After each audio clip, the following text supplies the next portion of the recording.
Today, we are talking about space.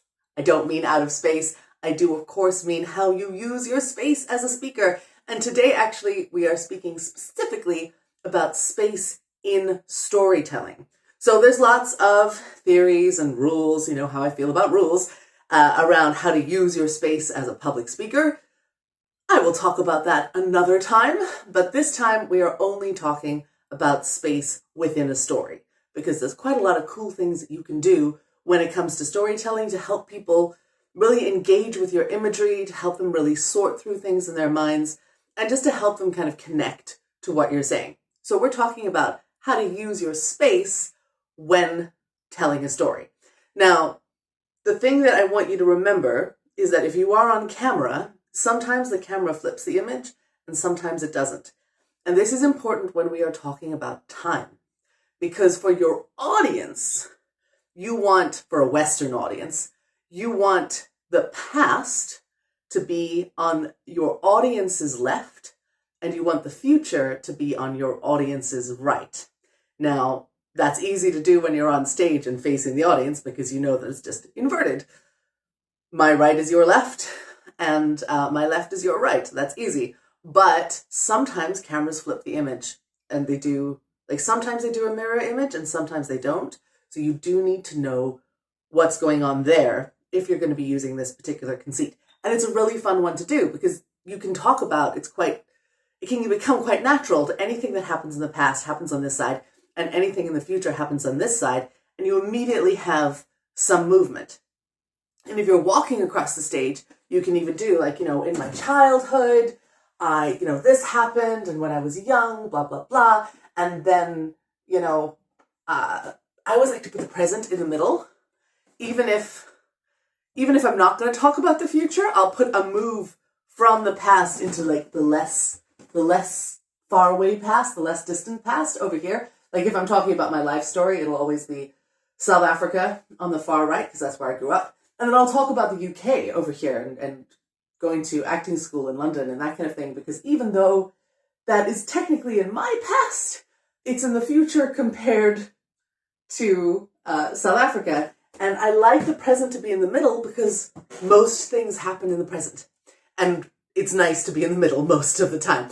This is a great excuse for movement. If you're like, oh, I never know when to walk across the stage, or I never know when I'm supposed to move. Ideally, you want to be moved by your content. You want to feel that impulse of oh, there's a new topic happening. Now I want to move. But if you don't feel that, a wonderful way to map your stage is to use the past and the present, the past, the present, and the future if you're telling a story. So that's one of the ways that we like to use space when we are storytelling. Now, I'm not always talking quite so literally about where to move on the stage. It is really great. If you have multiple parts to your story, maybe you've got 4 or 5 locations, having a different spot on the floor for each of those locations really just adds some extra dynamism. It adds an extra dynamic to your talk that you wouldn't necessarily have thought of. It just brings things to life a little bit. So if you do have multiple locations, just taking one step in each direction, as long as it's consistent, you don't want to be doing it at random. It's got to always be, this place is always over here and this place is always over there. If you do that, it really can help. It can help your audience. And sometimes, if you've done it enough, then when I'm talking about South Africa, I can move over here. And I'm not even necessarily going to say, in South Africa, this happened. I might just stand in this corner and tell a story about something that happened in South Africa. And you know that it happened in South Africa because it's happening in South Africa's spot.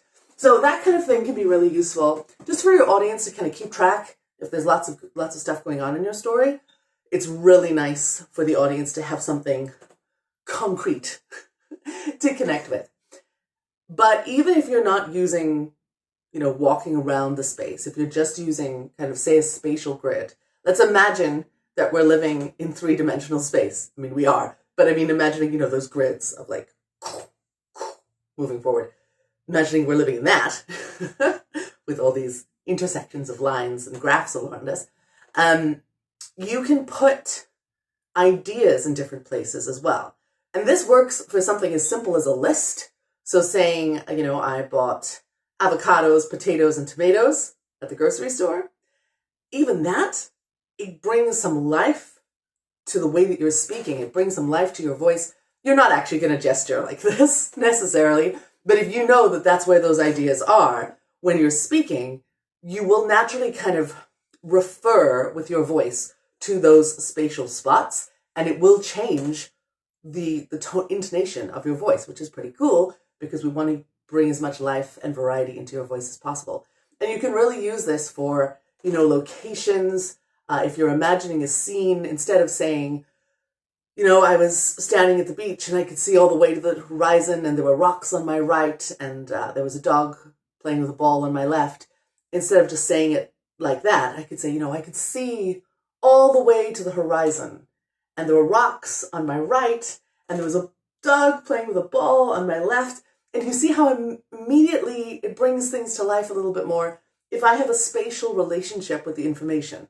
So instead of just relaying the information, seeing it and feeling it makes such a huge difference. And you can go really deep into this with imagery. I'm not going to go too far into that now, but being aware of, this information is here. Maybe I'm talking about storytelling. And so storytelling happens over here. And then maybe I want to talk about PowerPoint presentations, and PowerPoint presentations happens over here. And so when I'm talking about PowerPoint, it happens over there. And maybe I'm talking about acting school, like as an actor, the things that I learned there, maybe that happens over here. So we've got a relationship to space as well as a relationship to information. And I know that sounds really strange because there's nothing here. But if I imagine this information here, that relationship between my body and the space, it translates somehow. And there's something that brings it to life more. So if you were speaking about, I walked up to a little girl in the street and I said, hello, instead of, you look at the little girl and you go, hello. And immediately that changes everything. So using space for actual images, like a little girl over the horizon, or just for ideas, I'm going to talk about my thesis, and this is my thesis, and these are the arguments why not, and these are the arguments why they should be, and this is someone else's voice. Even that kind of thing, putting it around in space, putting it in space feels a bit silly. But if you can imagine that grid, and you've got at least 4 corners, and then, in front of me and to the 2 sides. So you've got at least 7 spots where you can put stuff. It will help you so much in your storytelling. Even if your ideas are really intangible, even if they're, quite esoteric, it can just be the spot that this ephemeral cloud lives in. So that's another way that we can use space in storytelling. This final piece isn't so much about storytelling, it's about remembering what you have to say, but it's so tied to imagery that I feel like it's important. And imagery is such a huge part of storytelling. Even if you're not telling a story, if you're using imagery, I consider that using an element of storytelling because images are so dense, they're so full of information.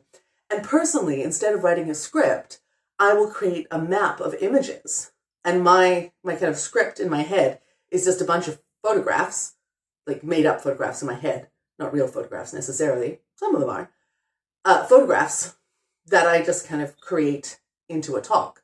And so you can take that photograph and using this grid that we have, this imaginary grid that we're living in, you can put little Post-it notes on your photograph. So I have an image photograph that I use when I'm talking about when we're young, how we learn to disconnect our voice and our breath. We learn that it's not okay to be transparent, to be fully expressive. And so I have this image in my head of this grocery store with like lines of produce and this child on the floor having a temper tantrum and their parent kind of standing next to them being very angry. And I imagine that picture and it reminds me to talk about why we separate our voice and our breath and all the consequences of that. And so that's about 10, maybe even 15 minutes worth of content from that one picture because it starts me on a little rant that I have.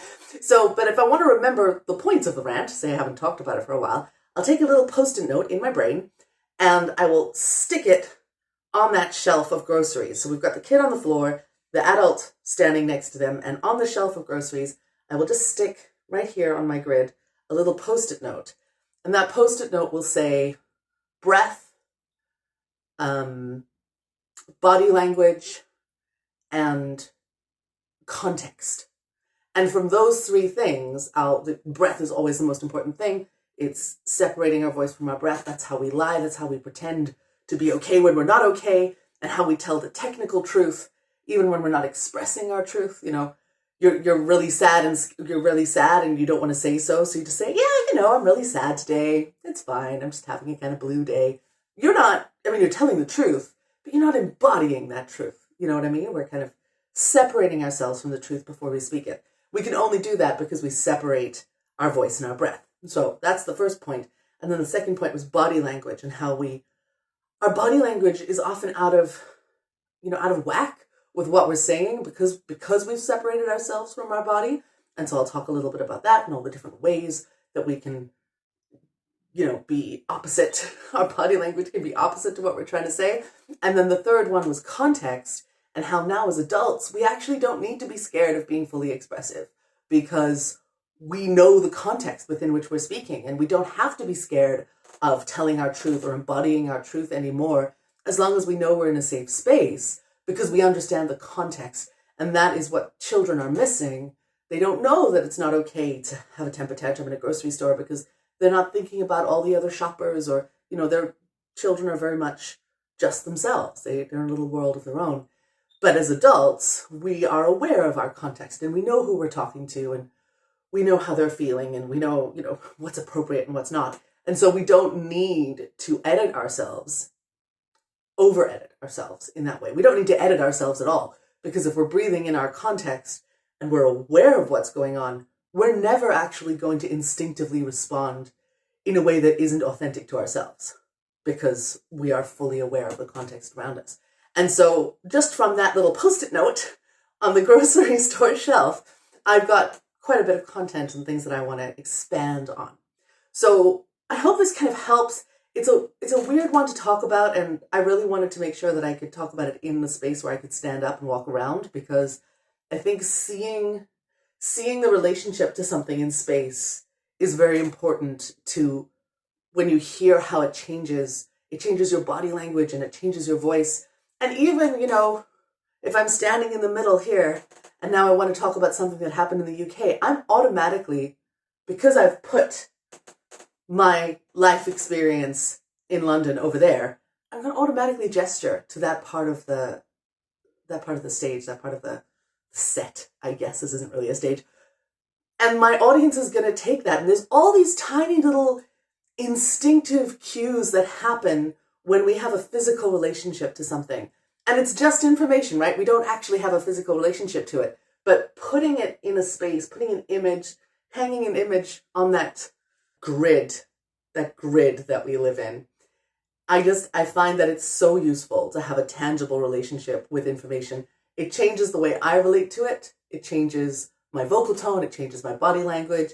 It changes the specificity of my language, even the words I choose. But also, it allows my audience to have a relationship with this information that is, it's just information. It's just air. But if I create something solid in my mind, it gives the audience something to anchor onto, and it makes that information more tangible. It makes me easier to follow. If I'm maybe not making as much sense as I should be, then it does help the audience kind of keep up with you if you're telling a more complicated story, or if it's got lots of kind of complicated ideas in it.